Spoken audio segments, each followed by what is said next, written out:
So in this video, we will be discussing about a serial communication. A serial communication means the transferring of the data bit by bit. So that is called as a serial communication.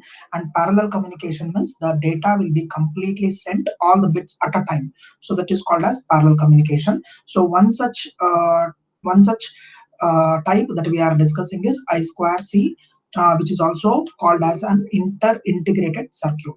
Okay, I2C or I2C bus is a shared bus system to which many number of I2C bus can be connected. So the device connected to the I2C bus can act as either master or slave. So the master device is responsible for controlling the communication by initiating the data transfer, sending the data, and generating the necessary synchronization clock pulse. So this I2C bus works with the principle of master and slave. So this master and slave terms are not new to you. We have already discussed in analog and digital electronics subject, right? So what does this master do? So the master will initiate the communication by just transferring the data, or by sending the clock pulses. All these things are initiated by the master, and the slave device waits for the command in order to receive it from the master, right? So the master and the slaves can act either as a transmitter or receiver. So there is no compulsory that the master should always act as a transmitter and the slave should always act as a receiver. So it will both, that is master and slave will be acting as a both transmitter and receiver.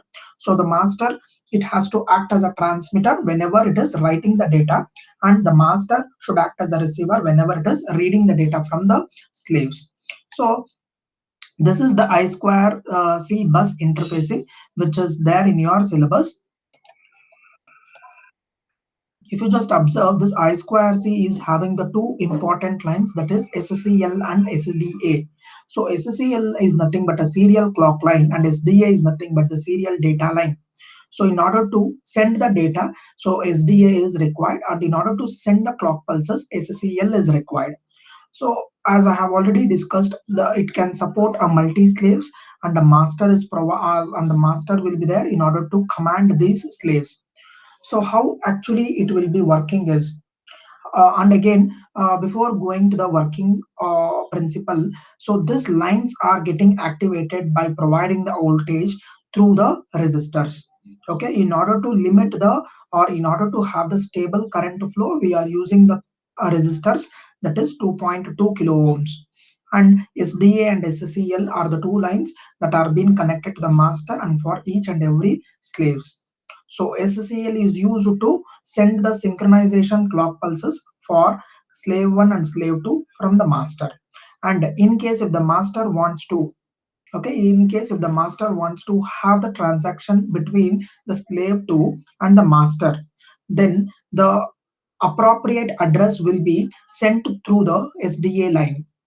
So based on the address, the slaves will be activated. So the slave 1 will be having a unique address and the slave 2 will be having a unique address. So if the master is wishing to have a transaction between itself, that is a master and the slave 2, then the appropriate or the corresponding address will be sent through the SDA line. So therefore the slave 1 will be inactive because the address is been sent, address of the slave 2 is been sent through SDA. So therefore based on the address, so the slave 2 is activated. So whenever the slave 2 is ready to act as a transmitter or receiver, it will be sending the acknowledgement to the master.